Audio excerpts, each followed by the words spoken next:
আমরা সারা পৃথিবীর মানুষ যদি রসুলের প্রতি দুরুদ সালাম না পড়ি, নবীর আসে যায়? এই কথা কন্যাকে আসে যায়? হাদিস শরীফের মধ্যে আছে, সকালে ফজরের সময় 70,000 ফেরেশতা আল্লাহ পাঠাইয়া দেন, তারা মাগরিব পর্যন্ত থাকে।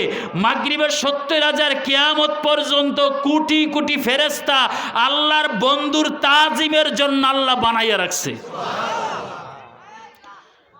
আসেন, আবু জাহেল যখন এই ঘোষণা দিছে মুহাম্মাদের হাত পাও বেঁধে সাগরে পাঠাইয়া দাও, মুহাম্মাদের কোনো টেনশন নাই, রাত্রে যাইব এশার পড়তে, ফজরের সময় যাইব, কোনো টেনশন নাই। একজন দাঁড়াইয়া বলে, আবু জাহেল তোমার প্রস্তাবটা মানতে পারলাম না। কেন? এ আবু জাহেল, হাত পাও বেঁধে মুহাম্মাদের সাগরে ফালান যাবে না, সাগরের হাঙ্গর কুমার মুহাম্মাদকে খাবে না, এটা তোমার জানা নাই? হাঙ্গর কুমারে যদি খাইতো, ইউনূস নবী 40 দিন মাছের পেটে হজম হইয়া যাইতো। আবু জাহেল কয়, তাহলে প্রস্তাব বাদ দিয়া দিলাম, একটা কাজ করো, তোমরা রাস্তা দিয়া মুহাম্মদ যখন যাইবে কিছু লাকড়ি বাও করো, কিছু তৈল বাও করো, চতুর্পাশে লাকড়ি তৈল লাগাইয়া আগুন জ্বালাইয়া মাঝখানে মুহাম্মাদের হাত পাও বেঁধে ছেড়ে দিব, মুহাম্মদ পইরা ছাই হইয়া যাইবে। ওই সময় একজন দাঁড়াইয়া বলে, আবু জাহেল রে, এই মুহাম্মাদের আগুনও পোড়া যাবে না, যদি যাইতো ইব্রাহিম খলিল নমরুদের আগুনে পুইরা ছাই হইয়া যাইতো। তুমি জানো না, ইব্রাহিম নবীরে আগুনের কুণ্ডে আল্লাহ জান্নাতের ফুলের বাগান বানাইয়া দিছে। আবু জাহেল টেনশনে পড়ে গেছে, তাহলে কি করা যায়? একটা কাজ করো, তাহলে শেষ নম্বর প্রস্তাব, মুহাম্মদ যখন রাস্তা দিয়া যাইবে, কাজ করো তোমরা মুহাম্মাদের হাত পাও বাইদা টুকরা টুকরা করে গাঙ্গে সাগরে ফালাইয়া দিব। মাঝখান থেকে একজনে দাঁড়াইয়া বলে, আবু জাহেল এই প্রস্তাবটাও মানতে পারলাম না। কয়, কেন? এই মুহাম্মাদের টুকরাও করা যাবে না। এটার কারণ রে, মুহাম্মাদের টুকরা করা এই জন্য যাবে না, মুহাম্মদ হলো সাইয়্যেদ, মুহাম্মদ হলো নেতা, মুহাম্মদ হলো খতামুন নবী, লা নবী মিন বাদ, মুহাম্মাদের পরে কোনো নবী আসবে না। হাশরের ময়দানে সমস্ত নবীদের হেড হবে মুহাম্মদ। মুহাম্মদ এমন একজন নবী, দাউদের মতন না, সুলাইমানের মতন না। মুহাম্মাদের হাত কাটা যাবে না, পাও কাটা যাবে না, যদি যাইতো ইব্রাহিমের ছেলে ইসমাইল কুরবানি হইয়া যাইতো। আরো জোরে বলেন। আবু জাহেল টেনশনে পড়ে গেছে, হাই তাহলে কি করি? একটা কাজ করো, যেরম জাহেল হেরম তো প্রস্তাব। আচ্ছা ঠিক আছে, একটা কাজ করি। কি কাজ? ইয়ামেনের বাদশা হাবিব বিন মালিককে দাওয়াত করলেন। দাওয়াতের চিঠির মধ্যে লেখছেন, ইয়ামেনের বাদশা হাবিব বিন মালিক, আমার বাপদাদার ধর্মে সুনকালি মাইরা মোহাম্মদ নামে একটা সন্তান, ইনি নূতন ইসলাম নিয়ে আসছে, এর সাথে তোমার যুদ্ধ করতে হবে। চিঠি পাইয়ে হাবিব বিন মালিক ইয়ামেনের বাদশা 1,00,000 মতান্তর 70,000 কাফের নিয়ে উপস্থিত ফাতেমা নামক ময়দানে।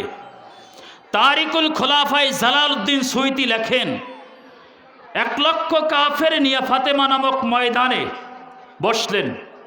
নবী আমার ফজরের নামাজের পরে আমির হামজার হুজরায় ওই সময় নবী ছিলেন।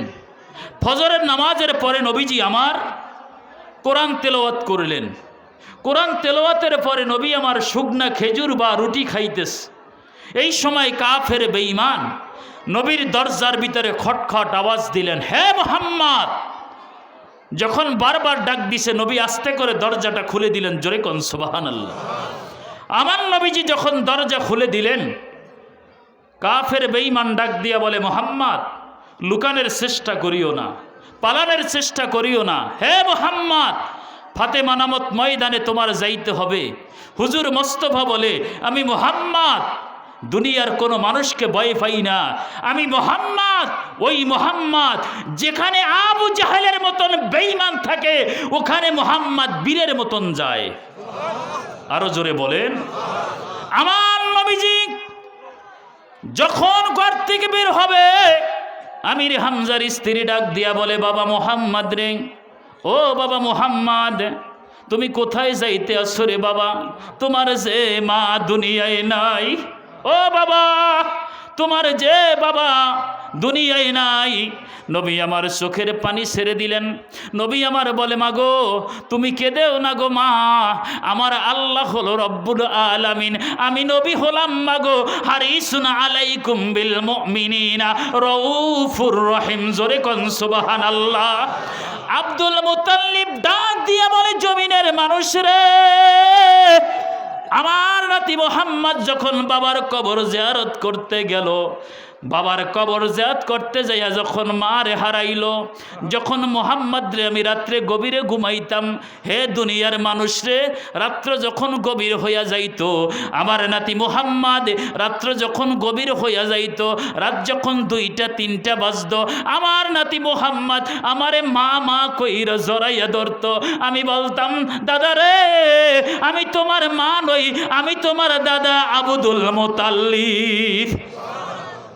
আবার নবীজি আস্তে আস্তে করে যাইতেস, আমির হামজার স্ত্রী চোখের পানি ছেড়ে দিলেন। আমার নবীজি বলে, মাগো তুমি কোনো টেনশন করো না, ও মা আমার হেফাজত করবে রব্বুল আলামিন। আমার নবীজি আস্তে করে আবু বক্করের বাড়িতে গেলেন। যাইয়া দেখে আবু বক্কর বাড়িতে। আবু বক্কর তুমি চলো। হুজুর কোথায় যাবেন? ফাতেমা নামক ময়দানে যাইতে হবে। ইয়া রাসূলুল্লাহ আপনার কাছে খবর আছে। নবী কয়, খবরের দরকার নাই। বলে, ইয়া রাসূলুল্লাহ হাবিব বিন মালিক আইছে, 1 লক্ষ কাফের বেঈমান মতান্তর 70,000। আমার নবীজি বলে, এ আবু বকর, যেই আল্লাহ আমাকে জমিনে পাঠাইছে, যেই আল্লাহ আমারে বন্ধু বানাইছে, যেই আল্লাহ আমার দিকে রহমতের নজর দিয়া তাকাইয়া আছে, আবু বকর রে, যেই আল্লাহ আমারে জান্নাতের গেটে গেটে আমি মুহাম্মাদের নামটা লেখা রাখছে, আমি ভয় পাই না, চিন্তা করি না। আবু বকর তুমি আমার সাথে আসো। রওনা করলেন। ফাতেমা নামক ময়দানে যাবে। আবু জাহেল বিশাল মঞ্চ করলেন। ওই জায়গার ভিতরে 2টা চেয়ার রাখলেন। মঞ্চের ভিতরে একটা চেয়ার হলো স্বর্ণের, আর একটা হলো রূপার। স্বর্ণের চেয়ারের হাবিব বিন মালিক মেহমানরে বসাইলেন। আবু জাহেল রূপার চেয়ারের মধ্যে বসা। আর 300 300 600 ছেলের স্টেজ বানাইলেন, গেট বানাইলেন। গেটের ভিতরে 300 300 600 ছেলে দাঁড় করাইয়া দিলেন তরবারি দিয়া। বলতে আছে, মোহাম্মদ যখন গেট দিয়া ঢুকবে, মোহাম্মদ যে ভিতরে আসতে না পারে, মোহাম্মদের টুকরা টুকরা করে দিবে। জোরে কর নাউজুবিল্লাহ। হেফাজতের মালিককে আরো জোরে বলেন। আমার নবীজি যখন যাইতে আছে, আমার আল্লাহ দেখেনি। আরো জোরে কন। আমার আল্লাহ বলে, জিবরাইল জমিনের দিকে একটু তাকাইয়া থাকো, ফেরেশতারা কি হইতে আছে, ইমানের দায়িত্ব কার কাছে? আরো জোরে বলেন। আমার নবীজি যখন স্টেজে গেটের মধ্যে ঢুকলেন, কাফের বেঈমান 300 300 600 ছেলে তরবারি নিয়ে দাঁড়ায় আছে। আল্লাহর নবীজি যখন দাঁড়ায় ভিতরে ঢুকলেন রে বাবা, কাফের বেঈমানেরা আমার রসুলের চেহারার দিকে তাকাইয়া তীর দামকগুলো কাঁপতে কাঁপতে জমিনে পড়ে গেছে। ওরা মূর্তির মতন দাঁড়ায় রইছে, কোনো কথা বলতে পারে না। নবী আমার স্টেজে, জোরে কন। আমার নবী যখন স্টেজে গেল, আবু জাহেলের মাথা ঠিক নাই। কিরে 300 করে 600 খাড়াইয়া রইছে, মোহাম্মদ কেমনে আসলো? জাগ্গা আমার নবী যখন গেলেন, যার কাছে সম্মান আছে সে সম্মানের কথা বুঝে, ঠিক কিনা? যার কাছে আদব আছে সে আদবের কথা বুঝে। আমার নবীজি যখন গেল, হাবিব বিন মালিক হলো মেহমান ইয়ামিনের বাদশা। আমার নবী যখন গেলেন, আমার রসুলের চেহারা মোবারক দেখে হাবিব বিন মালিক আর বৈশা থাকতে পারলো না। আস্তে করে আমার নবীর স্বর্ণের কুরসিটা ছেড়ে দিল। আল্লাহ বলে, অত ইজ্জু মান্তাসা, অত জিল্লু মান্তাসা, উবিয়াদিকাল খৈর, ইন্নাকা আলা কুল্লি শাইইন কদির। সেরের মালিককে আরো জোরে কন।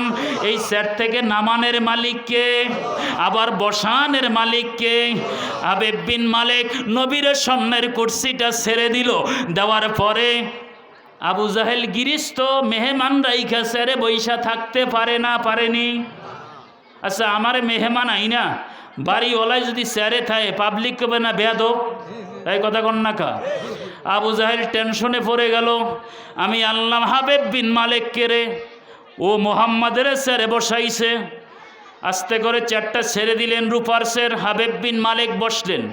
হঠাৎ করে হাতের কবজি ধরলেন, এইভাবে কবজি ধরে আবু জাহেল বলতেছে, হাবিব বিন মালিক রে, মুহাম্মাদের সাথে কেন যুদ্ধ করো না, কথার টকিন কেন করো না?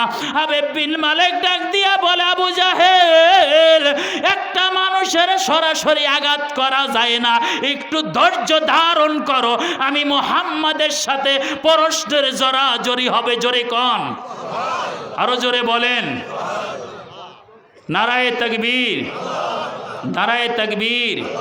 পিসা হুজুরের আগমন, পিসা হুজুরের আগমন, নারায়ে তাকবীর, নারায়ে রিসালাত। একটু দরুদ পড়েন, আল্লাহুম্মা সাল্লি বসতে মাদাল্লাহুম্মা সাল্লি মদনা বিয়ানা।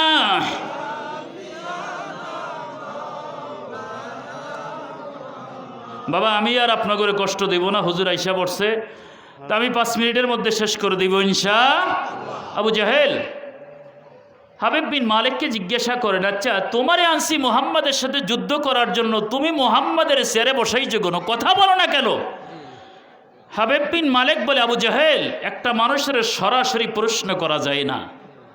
আমার নবীকে বলেন, হে মুহাম্মদ, সবাই বলেন সাল্লাল্লাহু, হে মুহাম্মদ, আমি জানতে চাই তুমি সত্যিকার আল্লাহর পয়গম্বর? আমার নবী বলে, আমি সত্যিকার আল্লাহর পয়গম্বর। আমার নবীকে হাবিব বিন মালিক বলেন, তুমি কি সত্যিকার আল্লাহর রসুল? আমার নবী বলে, আমি সত্যিকার আল্লাহর রসুল। হাবিব বিন মালিক বলে, হে মুহাম্মদ, আপনি সত্যিকার যদি নবী হইয়া থাকেন, রসুল হয়ে থাকেন, আপনি নবী মোজেজা দেখাইতে পারেন? আমার নবী বলে, আমি আল্লাহর হুকুম, আমি মুহাম্মদ মোজেজা দেখাইতে পারি। হাবিব বিন মালিক বলেন, হে মুহাম্মদ, এখন বেলা বাজছে 12টা, যদি সূর্যটারে ডুবাইয়া পূর্ণিমার চাঁদের আলো এনে দিতে পারেন, আমি ভরা মজলিসে কথা দিলাম, আমি ইয়ামেনের বাদশা হাবিব বিন মালিক প্র্যাকটিক্যাল মুসলমান হয়ে যাব। আমার নবী বলে, আমার এক বদনা পানি দাও। পানি দিলেন, 2 রাকাত নামাজ পড়লেন। এই হাবিব বিন মালিক এদিকে আসো, কি বলছো?